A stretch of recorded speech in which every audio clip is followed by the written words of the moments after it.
আসসালামু আলাইকুম প্রিয় দর্শক, অন্যদিকে আলোচনায় আমাদের শুক্রবারের অতিথি। আসসালামু আলাইকুম। এদেশে সার্কাসের তো অভাব নেই, আমরা প্রতিনিয়ত সার্কাস দেখছি। নতুন এক সার্কাস শুরু হয়েছে ডক্টর ইউনূস সরকারের যে উপদেষ্টারা ছিলেন তাদের অনেকেই এখন একে একে গণমাধ্যমের সামনে নিজেদের পক্ষে সাফাই গাইছেন। জনরোষ থেকে বাঁচতে কোথায় কোথায় তাদের সীমাবদ্ধতা ছিল ডক্টর ইউনূস সরকারের সময় সেগুলো স্মরণ করিয়ে দিচ্ছেন। ডক্টর ইউনূস সরকারের বিভিন্ন অপকর্ম সম্পর্কে তারা নিজেরাই এখন সমালোচনা করছেন। সেই সার্কাসের ধারাবাহিকতায় এখন আমাদের সামনে উপস্থিত হয়েছেন ডক্টর ইউনূস সরকারের সময় মৎস্য এবং প্রাণী সম্পদ মন্ত্রণালয়ের উপদেষ্টা হিসেবে কাজ করা ফরিদা আক্তার। তাকে আমরা সবাই খুব ভালো করে জানি। এই ভদ্রমহিলা এনসিপির ভাবগুরু, তাত্ত্বিক নেতা ফরহাদ মজহারের সহধর্মিণী। এই ফরহাদ মজহার আবার ইউনূস সরকারের সমালোচনা একদিকে করতেন, আবার তিনি নিজের স্ত্রীকে উপদেষ্টা বানিয়ে বসেছিলেন, সব ধরনের সুযোগ সুবিধা নিচ্ছিলেন, আবার ইউনূস সরকারের সমালোচনা করছিলেন। সমালোচনা এই জন্য করছিলেন যেসব জায়গাতে এনসিপির আপত্তি ছিল সেই সব জায়গাতে এনসিপির হয়ে তিনি ইউনূস সরকারের সমালোচনা করছিলেন। অনেক কিছু করতে যাতে বাধ্য হয় ডক্টর ইউনূস, সেই জায়গা থেকে তিনি খুব উচ্চ কণ্ঠ ছিলেন।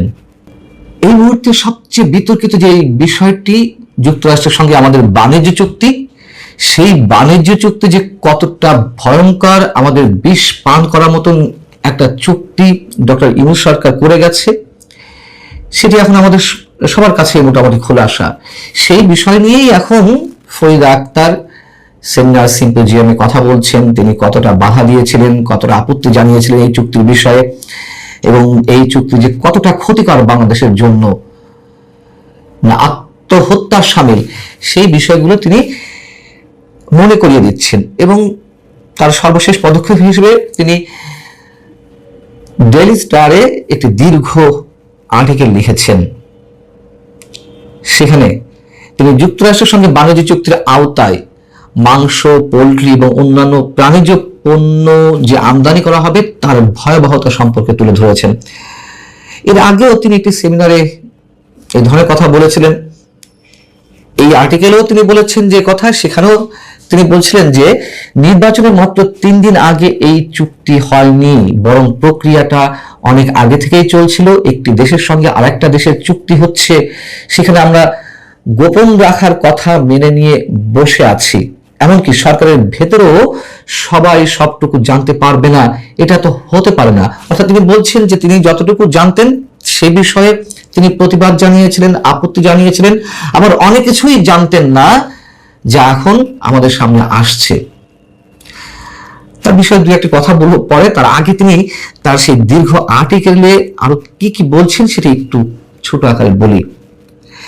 তিনি এই কথাও মনে করে দিয়েছেন যে 2025 সালের জুনে ইউনূস সরকারের বাণিজ্য মন্ত্রণালয় তার যে মন্ত্রণালয় অর্থাৎ ফরিদা আক্তারের মৎস্য প্রাণী সম্পদ মন্ত্রণালয়ের সঙ্গে যোগাযোগ করে যে যুক্তরাষ্ট্র থেকে মাংস, পোল্ট্রি, বাচ্চা, ক্যাটফিশ এবং নারী ভুঁড়ি আমদানি করা হবে, সে বিষয়ে অনুমোদন প্রয়োজন। কিন্তু এসব পণ্য আমদানির ক্ষেত্রে দেশে জনস্বাস্থ্য ও প্রাণী স্বাস্থ্যের ঝুঁকি, বিশেষ করে জেনেটিক রোগের সম্ভাবনা যাচাইয়ের প্রয়োজনীয়তার কথা তুলে ধরা হয় তার পক্ষ থেকে, এবং তিনি এসবে আপত্তি জানান।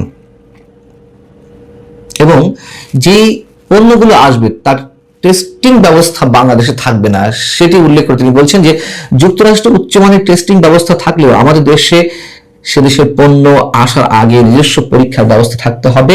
কিন্তু আমরা দেখলাম চুক্তিতে এ ধরনের কোনো সুযোগ রাখা হয়নি, ওখানে যা আছে সেটাই মানতে হবে। এবং এই যে পণ্যগুলো যুক্তরাষ্ট্র থেকে আসবে সেগুলো সির্ফ ডাম্পিং ব্যবস্থা হিসেবে এগুলো আনা হচ্ছে বা যুক্তরাষ্ট্র পাঠাবে। তিনি যেটি খোলাসা করছেন যে যুক্তরাষ্ট্রের অতিরিক্ত উৎপাদিত মাংস বাংলাদেশে ডাম্পিং হওয়ার আশঙ্কা আছে। অর্থাৎ যে মাংসগুলো আসবে সেগুলো ওভার প্রোডাকশন, যুক্তরাষ্ট্রে যে অতিরিক্ত উৎপাদিত পণ্যগুলো মাংস সেগুলো বাংলাদেশে আসবে এবং সেগুলো বিষ সমতুল্য। জেনেটিক্যালি মডিফাইড সয়াবিন কর্ন খাওয়ানো হয় এবং ওদের ওভার প্রোডাকশনকে ওরা সমুদ্রে ফেলতে পারছে না বলে আমরা তাদের ডাম্পিং গ্রাউন্ড হতে যাচ্ছি। এতে দেশের প্রায় 2 কোটি খামারি এবং পশুপালন নির্ভর মানুষের জীবিকা ক্ষতিগ্রস্ত হতে পারে বলে তিনি উদ্বেগ প্রকাশ করেছেন।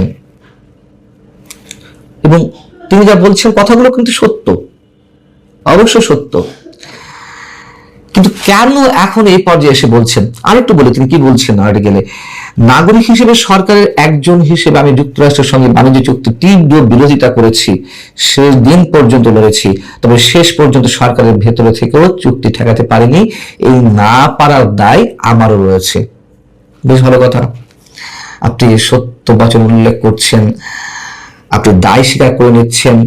দায় যদি থেকেই থাকে, ইউনূস সরকার বিদায় হয়ে যাওয়ার পরে কথাগুলো বলছেন কেন? এর আগে কয়েকদিন আগে যে সেমিনারে বক্তব্য দিলেন বা সংবাদ সম্মেলনে বক্তব্য দিলেন, এরকম কোনো কথা কেন ইউনূস সরকার থাকতে, আপনাদের সরকার থাকতে জনসম্মুখে প্রকাশ করেননি?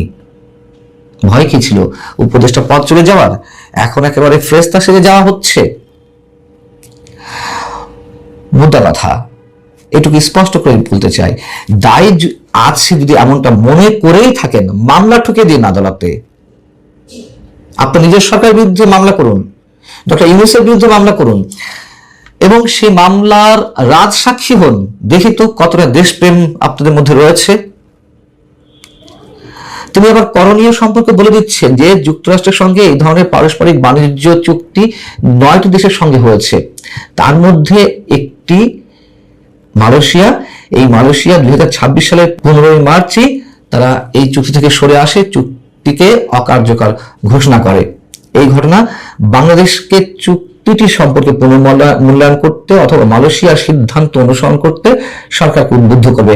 আরে বাবা, সরকার কি করছে না করছে আমরা দেখছি।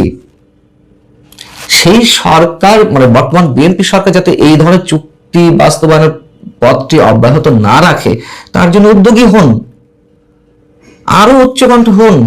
কে মানা করেছে? পিঠ বাঁচাতে, জনরোষ থেকে পিঠ বাঁচাতে এখন বড় বড় কথা বলছেন। এর আগেও 2-1 উপদেষ্টা এরকম গণমাধ্যমের সামনে এসে বড় বড় কথা বলেছেন, আমাদের এই সীমাবদ্ধতা ছিল, আমাদের এই লিমিটেশনস ছিল, আমরা সব জায়গায় ঢুকতে পারিনি, কিচেন ক্যাবিনেট ছিল, আমাদের সঙ্গে পরামর্শ করা হয়নি, ইত্যাদি ইত্যাদি। এখন আপনার আবার পণ্ডিত তাত্ত্বিক ফারাদ মজহারের সহধর্মিণী হয়ে আপনি সত্য বচন আমাদের সামনে তুলে ধরছেন, সরকারকে রিভিউ করতে বলছেন। সরকার কি করবে? অবশ্যই সেটি সরকার সিদ্ধান্ত নেবে। অবশ্যই সরকারের যে সিদ্ধান্ত আমরা এখনো পর্যন্ত দেখতে পাচ্ছি, আমরা অবশ্যই এগুলো মেনে নেওয়ার পক্ষে নই। কিন্তু একজন দায়িত্বশীল মানুষ হিসেবে সেই ডক্টর ইউনূস সরকারের যে প্রশাসন, একজন কর্তা ব্যক্তি হিসেবে আপনি সরকারের উপরে চাপ প্রয়োগ করুন, নিজের জায়গা থেকেই উদ্যোগী হন। আরো কত ধরনের চাপ প্রয়োগ করা যায়, শুধুমাত্র কথাবার্তা বললেই তো হবে না। এবং ফরিদা আক্তারের কথা যদি সত্য হয়ে থাকে যে উপদেষ্টা পরিষদের কেউ কেউ আপত্তি জানিয়েছিল, তীব্র প্রতিবাদ জানিয়েছিল, যদি তাই হয়ে থাকে তাহলে এই চুক্তিটি আসলে কার উদ্যোগে হয়েছে এখন মোটামুটি স্পষ্ট। ডক্টর খলিলুর রহমান নিজে বলছেন যে এই চুক্তিতে গোপনীয়তা বলে কিছু নেই, আর ফরিদা আক্তার বলছেন এই চুক্তিতে যথেষ্ট গোপনীয়তা ছিল যেটি আমরা আগে জানতে পারিনি। ডক্টর খলিলুর রহমান মার্কিন এজেন্ট হিসেবে এই দেশে প্রবেশ করেছেন ডক্টর ইউনূসের হাত ধরে, পরবর্তীতে বিএনপি সরকারের ঘাড়ে সওয়ার হয়েছেন। বিএনপি সরকার তাকে এই মুহূর্তে কোলে তুলে নিয়ে বসে আছে। কথা বলতে আমরা বাধ্য হচ্ছি, কিসের বিনিময়ে, কিসের আশায়, কিসের চুক্তিতে, পেছনের কারণগুলো কি আমরা স্পষ্ট করে জানি না, তবে অনেক কিছু অনুমান করা যায়। এই খলিলুর রহমানের বিরুদ্ধে দরকার পার্সোনালি আপনারা আদালতে শরণাপন্ন হন, তখন তো অনেক কিছুই খোলাসা হয়ে যাবে। আর যদি রাজসাক্ষী হয়ে থাকেন, যদি বা হওয়ার ইচ্ছা কোনো ক্রমে থেকে থাকে, অবশ্যই আপনাদের অনেক অপকর্ম মানুষ ক্ষমাসুন্দর দৃষ্টিতে দেখবে। আপনাদের লম্বা কথা বললেই হবে না। কবি নজরুলের ভালো থাকো সবাই। গাওয়া গানটি আপনারা শুনলেন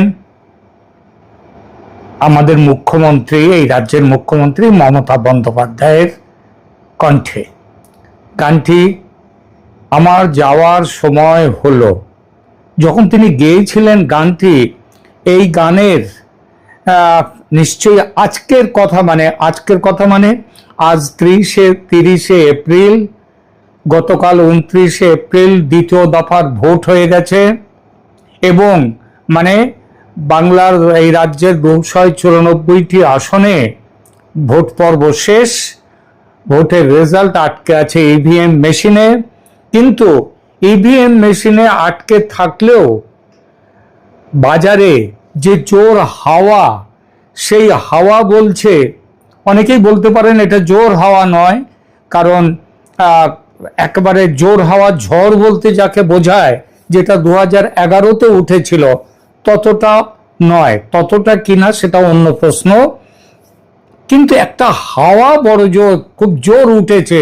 সেটা হলো যে এবার এই রাজ্যে যে মমতা বন্দ্যোপাধ্যায়ের 15 বছরের শাসন, সেই শাসনের পরিবর্তন হচ্ছে। পরিবর্তন হয়ে 2011-র আগে যারা ছিল ক্ষমতায়, যে কমিউনিস্টরা, তারা ফিরছে না, কংগ্রেস আসছে না, আসছে বিজেপি। এবং এইটা ঝড় হোক হাওয়া হোক, সেটা বিভিন্ন এক্সিট পোল তারা কিন্তু এই খবর দিয়েছে। সুতরাং আজকে এই জায়গাতে দাঁড়িয়ে মমতা বন্দ্যোপাধ্যায়ের গাওয়া গানটি, আমার যাওয়ার সময় হলো দাও বিদায়, যেন মনে হচ্ছে বিদায় ঘন্টা বেজে গেছে, কেবল সেই শব্দটা কানে আসতে একটু যা দেরি। তো বাংলার রাজনীতিতে এই গানটি যখন খোদ প্রশাসনিক প্রধানের গলায় একটা অন্য অর্থ নিয়ে দেখা দেয়, আর দেখা দেয় 26-এর ভোটে গদি উল্টে যাওয়ার প্রবল সম্ভাবনার মুখে, তখন সাধারণ মানুষের মনে প্রশ্ন জাগে, এটা বোধহয় নিছকই গান নয়, এটা নিয়তি, কোনো আসন্ন পরিবর্তনের অমোঘ ইঙ্গিত। ইতিহাস সাক্ষী আছে, জাহাজ যখন ডুবতে শুরু করে তখন সবচেয়ে আগে টের পায় জাহাজের ভেতরে থাকা ইঁদুরেরা। তারা তাড়াহুড়ো করে ডাঙায় ওঠার চেষ্টা করে, জলে ঝাঁপ দেয়, কিংবা ডাঙায় কিংবা দূরে দাঁড়িয়ে আছে বিজেপির জাহাজ, সেই জাহাজে উঠবার চেষ্টা করবে। বাংলার বর্তমান রাজনৈতিক পরিস্থিতিতেও মনে হচ্ছে তেমনটা একটা ইঙ্গিতও পাওয়া যাচ্ছে এই 26-এর নির্বাচনের প্রেক্ষিতে। বিধানসভা নির্বাচনের আগে খবর রটেছিল 55 জন তৃণমূল বিধায়ক ও নেতা তারা নাকি বিজেপির দরজায় কড়া নাড়ছেন, কারণ হাওয়াটা তখনই কিন্তু ঘুরতে শুরু করেছে। এবং নির্বাচন কমিশনের যে ধোঁয়াধার ব্যাটিং বলতে যা বোঝায়, সেই ধোঁয়াধার ব্যাটিং এর ওপরেও যদি কিছু থাকে, বৈভব সূর্যবংশীর ওপরে, সেই জিনিসটি নির্বাচন কমিশন করে দিয়েছে। কিন্তু তখন নির্বাচনের আগে এই যারা আসতে চাইছে তৃণমূল ছেড়ে বিজেপিতে, তাদের সেই ডিল হয়নি, বিজেপিতে যাওয়াটা হয়নি। সেই কারণগুলো ব্যাখ্যা এখানে করছে না, এখানে এখনকার পরিস্থিতি এবং আগামী দিনের পরিস্থিতি নিয়ে কথা। তাদের অনেকেই ভোটে তৃণমূলের প্রার্থীও হয়েছেন, মানে নির্বাচনের আগে তারা বিধায়ক ছিলেন, সংখ্যাটা কম নয়, 55 জন। তাদের অনেকেই ভোটে তৃণমূলের প্রার্থী হয়েছেন, এবং যদি তারা জেতেন, মানে তাদের দল তৃণমূল যদি ক্ষমতায় না ফেরে, তাহলে বিজেপির দরজায় ভিড় বাড়বেই, তারা আসবেন। কারণ ক্ষমতায় থেকে থেকে এদের অভ্যাস এমন হয়ে গেছে যে ক্ষমতা ছাড়া থাকতে পারবেন না। এই অবস্থা যদি আর তাদের ভোটে যদি তারা হারেন, তাহলে তো দলত্যাগের চেষ্টাটা একটু থিতিয়ে যাবে, অন্তত কিছুদিনের জন্য তো বটেই।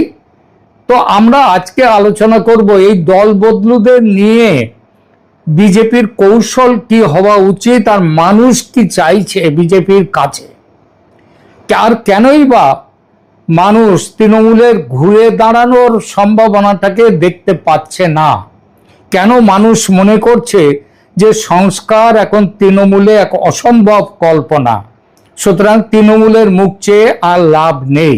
এবং মনে রাখবেন, পশ্চিমবঙ্গে তৃণমূলের ফেরার সম্ভাবনা কিন্তু, আমি অনেকেই বলবেন ক্ষীণ, আমি ক্ষীণ নয়, আরো বড় করে বলি, তৃণমূল শেষ হয়ে যাচ্ছে। কারণ যে দলের কোনো আদর্শ নেই, যে দলের আদর্শই ডাকাত দলের মতো লুটে পুটে খাও, বেঁচে থাকো, দলে থাকো। সেই দলের ভবিষ্যৎ ঝাপসা হলে নেতারা তো দল ছাড়বেনই, কিন্তু ডাকাত দলের নেতার মতো তারা যদি দল ছাড়েন, তাদের একটাই কারণ, পরাজিতের সঙ্গে কেউ থাকতে চায় না। দল না থাকলে তারা থেকে কি করবে? এককালের সিপিএম আর আজকের সিপিএম কে দেখলেও এটা বোঝা যায়। তবু তো সিপিএম এর একটা আদর্শ অন্তত খাতায় কলমে ছিল। তারপরও দল যখন হেরে গেল ভোটে, তারপর থেকে দলটা আজ কোথায় এসে দাঁড়িয়েছে ভাবুন তো একবার, তাই না? প্রথমে বলি ওই 55 জন বনাম বিজেপির ওয়াশিং মেশিনের অভিযোগ, সেই প্রসঙ্গটি। দিল্লির অলিন্দে এবং সোশ্যাল মিডিয়ায় একটা খবর চাউর হয়েছে, 55 জন তৃণমূল বিধায়ক, এখন তারা অতীত, এখন তো তাদের নির্বাচন হয়ে গেছে, সুতরাং এখন তাদের আর বিধায়ক আইনত বলা গেলেও তারা আসলে বিধায়ক আর এখন নেই। তো যারা ভোটে দাঁড়িয়েছেন, আগেই বলেছি, জিতলে তারা বিধায়ক হবেন। তো এই 55 জন তৃণমূল বিধায়ক পদ্ম শিবিরে নাম লেখাতে মরিয়া, এই খবর চারদিকে খুব জোরদার হয়ে উঠেছে। এর মধ্যে যেমন শুভেন্দু অধিকারীর, তিনি যখন এই দলে ছিলেন তৃণমূলে, তখন তার সাথে যাদের ভাব ভালোবাসা ছিল তারা আছেন, তারাও এখন তাদের, শুভেন্দুকে অনেকেই কিন্তু নেতা মনে রাখেন। এবং মনে রাখবেন যে তৃণমূলের ভেতরের খবর যে এত বাইরে আসে, সেটা আর কোনো দিক দিয়ে নয়, এসব নেতা এদের কাছ থেকেও আসে। তো প্রশ্ন হলো, বিজেপি কি এদের সবাইকে তাদের দলে নাম লিখিয়ে নেবে, তাদের দলে তুলে নেবে? এবং তখনই প্রশ্ন ওঠে, তাহলে কি 2021-এর ভুলের আবার পুনরাবৃত্তি হবে? সেবার আমরা দেখেছি 21-এ বাছ বিচারহীন ভাবে চোর সাধু নির্বিশেষে সবাইকে জায়গা দেয়া হয়েছিল। ফল কি হয়েছিল? আমি জানি আমার সল্টলেকে এখানটাতে গত নির্বাচনে তৃণমূল থেকে আসা, মানে 21-এর নির্বাচনে তৃণমূল থেকে আসা এক বিধায়ক সব্যসাচী দত্ত, তিনি বিধায়ক পদে প্রতিদ্বন্দ্বিতা করেছিলেন বিজেপির হয়ে। আমি জানি খুব নির্দিষ্টভাবে বিজেপির হার্ডকোর সমর্থক যারা আছে সল্টলেকে, তাদের একটা বড় অংশ সব্যসাচী দত্তকে ভোট দেয়নি। না দেওয়ার কারণ হচ্ছে তার ব্যক্তিগত যে ছবি আছে এখানকার মানুষের মধ্যে, তার সততা প্রশ্নের মুখে, এই সবগুলো। তো এইরকম আরো অনেকেই, আপনাদের রাজীব ব্যানার্জির কথাও আপনাদের মনে আছে। এসবের ফল কি হয়েছিল? ভোট মিটতেই, আর সবার উপরে তো আমাদের মুকুল রায় মশাই তো ছিলেন, কিন্তু মুকুল রায়কে আমি এদের দলে একসাথে এক লাইনে রাখবো না। কেন রাখবো না সেটা অন্য প্রশ্ন। তো এদেরকে, এই যে সব তৃণমূল থেকে এলো, রাজীব ব্যানার্জির জন্য তো চার্টার্ড প্লেন দিয়ে পার্টি তাকে পাঠিয়েছিল দিল্লিতে। দিল্লিতে তিনি দলবদল করেছিলেন। ফল কি হয়েছিল? ভোট মিটতেই এই সব বেসুরো পাখি আবার জোড়া ফুলের খাঁচায় ফিরে গেল। আর বিজেপির একটা নাম তখন হয়ে গেল যে চোরেরা বিজেপিতে ঢুকলে বিজেপির ওয়াশিং মেশিন রাজনীতিতে তারা শুদ্ধ হয়ে যায়। হয়তো অনেকে শুদ্ধ হয়েছে, কারণ বিজেপির ওপর থেকে তীক্ষ্ণ নজর থাকে সবার উপর। সেই নজর এড়িয়ে কেউ অসৎ হতে পারাটা মুশকিল হয়। কিন্তু যারা এসেই আবার চলে গেছে তাদের কাছে তো এটা নয়। তবু সেই জন্য বিজেপির ওপরে একটা স্ট্যাম্প পড়ে গেছে যে তৃণমূলে থাকলে অসৎ, আর বিজেপির ওয়াশিং মেশিনে যাওয়ার পর তারা হয়ে যায় সৎ। এই অভিযোগটা উঠেছে এবং সাধারণ ভোটারও কিন্তু ওই দলত্যাগ করে আসাদের পার্টিতে এত গুরুত্ব দেওয়াটাকে ভালোভাবে নেয়নি। তবে কি বিজেপি এবার সতর্ক? শোনা যাচ্ছে এবার আর ঢালাও ভর্তি করা হবে না, বরং ফিল্টার করে নেওয়া হবে। যারা এলাকার মানুষের কাছে জনপ্রিয় এবং যাদের ভাবমূর্তি স্বচ্ছ, কেবল তাদের জন্যই নাকি এবার বিজেপির দরজা খুলবে। রাজনীতিতে দেখুন, কেউ কেউ বলবেন যে খোলার দরকারটাই কি, বিজেপি তো তার নিজেদের ক্ষমতায় যদি মন্ত্রিসভা গঠন করে তাহলে এদেরকে নিয়ে দরকারটাই কি। আমার কিন্তু মনে হয় দরকার আছে, কারণ এর পেছনেও রাজনীতিতে চাণক্য নীতির কথাটাও আছে।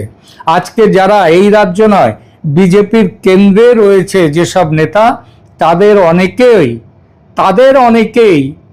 অনেকেই অন্তত বেশ কিছু তো বটেই, তারা কিন্তু দলত্যাগী, অন্য দল থেকে আসা। আর রাজনীতিতে শত্রুকে দুর্বল করার সেরা অস্ত্র হলো তার সেরা যোদ্ধাদের নিজেদের দলে টেনে নেয়া। এটা যুদ্ধের প্রাচীন নিয়ম। এই যে বাংলাদেশি অনুপ্রবেশের বিরুদ্ধে বিজেপির আগামী দিনের রাজনীতি যেটা হতে যাচ্ছে, ধরে নিতে পারেন সেই রাজনীতির বিরুদ্ধে যথেষ্ট প্রতিবাদ এখানে তৈরি হবে, জন আন্দোলন, গণবিক্ষোভ এটা তৈরি হবে। তৃণমূল করবে, সিপিএম করবে, কংগ্রেস করবে। যাদের মুসলিম ভোটের দিকে নজর, তারা অনুপ্রবেশ দেখবে না, সেই ভোট পাওয়ার জন্য তারা তাদের পাশে থাকবে।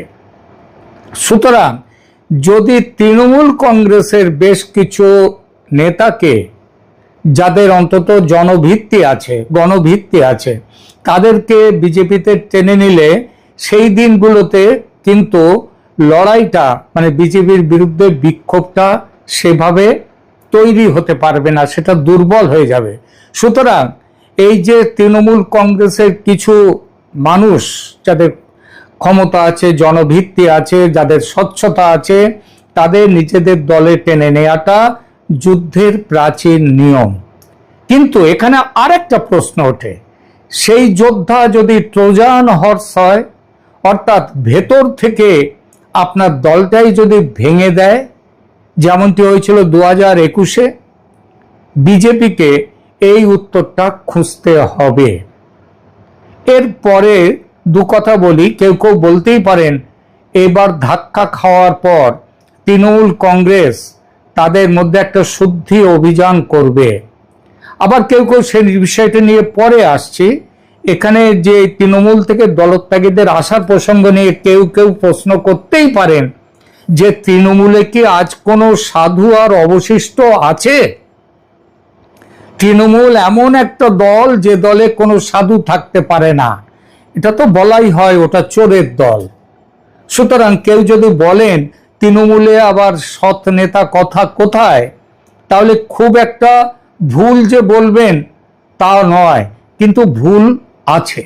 কারণ ঢালাওভাবে সবাইকে এক সারিতে দাঁড় করানো বোধহয় কোনো ক্ষেত্রেই ঠিক নয়, কোনো দলেই। এমনকি বিজেপি তো যেমন সবাই চোর হয় না, তেমন সবাই সাধুও হয় না। একটা কথা আছে যে কে কতটা চোর বা সাধু সেটা বোঝা যায় যখন ক্ষমতায় বসে। সেটা কমিউনিস্টদের দেখেও মানুষ বুঝেছিল। কারণ একটা কথা আছে, প্রত্যেকটা মানুষের একটা বিক্রয় মূল্য আছে। কেউ 5 টাকায় বিক্রি হয়, কেউ 500, কেউ 5000, 5 লাখ, 5 কোটি, এক একজনের বিক্রয় মূল্য আলাদা। কিন্তু সাথে সাথে এটাও বলতে হয় তার ঊর্ধ্বে কি কেউ নেই? নিশ্চয়ই আছে। আদর্শহীন এই পৃথিবীতে আদর্শ নিয়ে বেঁচে থাকার মানুষও আছে, তবে তারা খুব কম। তৃণমূলেও তাই এই ধরনের মানুষ যে একেবারে নেই বা কোনোদিন ছিল না তা কিন্তু নয়। আমরা বর্তমানে সুব্রত বক্সির মতো নেতাদের দেখছি যারা নিঃশব্দে সংগঠন সামলান, এবং যার বিরুদ্ধে, সুব্রত বক্সির বিরুদ্ধে আজ অবধি কোনো রকম কেলেঙ্কারি, ঘুষ কেলেঙ্কারির দায় তার মাথায় কেউ চাপাননি। অত্যন্ত সংযত বাক, স্বল্প বাক এই মানুষটির সংগঠন অন্তঃপ্রাণ। আমরা পঙ্কজ ব্যানার্জির মতো মার্জিত বিরোধী দলনেতাকেও দেখেছি। আজও কি এমন কেউ নেই? আপনারা পঙ্কজ ব্যানার্জি সম্পর্কে কে কতটা জানেন আমি জানি না, কিন্তু আমি নিজে পঙ্কজ ব্যানার্জির তার অসাধারণ, তার যে রাজনীতিগত জ্ঞান, সংসদীয় জ্ঞান দুর্দান্ত ছিল। তিনি মমতা বন্দ্যোপাধ্যায়ের সাথে একসাথে চলতে পারেননি বলে তিনি চলে গিয়েছিলেন দল ছেড়ে, আর রাজনীতিতে থাকেননি। তিনি চলে গিয়েছিলেন, তিনি আশ্রমের মতো তিনি একটি সংগঠন তৈরি করে সেখানেই তিনি তার দিন কাটিয়েছেন। সুতরাং তৃণমূলে কেউ নেই এমন কথা বলা যায় না, হয়তো আছেন, কিন্তু তারা এখন কোণঠাসা, তাই তাদের দেখা যায় না। যারা সৎ, যারা নীতি নিয়ে চলতে চান, বর্তমান তৃণমূলের কাঠামোয় তাদের জায়গা ক্রমশ কমছে। বিজেপি যদি এই অপেক্ষাকৃত সৎ এবং গণভিত্তি থাকা নেতাদের বাঁচতে পারে, তবেই তাদের লাভ, সেটাই চাণক্য নীতি। শুধু বিধায়ক সংখ্যা বাড়িয়ে লাভ নেই, মানুষের বিশ্বাসযোগ্যতা অর্জন করাটাই আসল চ্যালেঞ্জ। এইবার প্রশ্ন যে তৃণমূল কি ঘুরে দাঁড়াবার চেষ্টা করতে পারে না কিংবা পারবে না? সংস্কারের শেষ স্টেশনে ছেড়ে তারা কি পেরিয়ে গেছে, আর সংস্কারে ফেরা যাবে না? তাহলে দু কথা বলি, কেন তৃণমূলের পরিবর্তন অসম্ভব। অনেকেই আশা করেন হয়তো সুব্রত বক্সির মতো পুরনো নেতারা দলটাকে একটু শুধরে নিতে পারবেন, কিন্তু বাস্তবতা বড়ই নিষ্ঠুর। কেন তৃণমূলের সংস্কার সম্ভব নয়? এর প্রধান কারণ হলো ক্ষমতার হাত বদল এবং কেন্দ্রীকরণ। দলের রাশ এখন মমতা বন্দ্যোপাধ্যায়ের হাত থেকে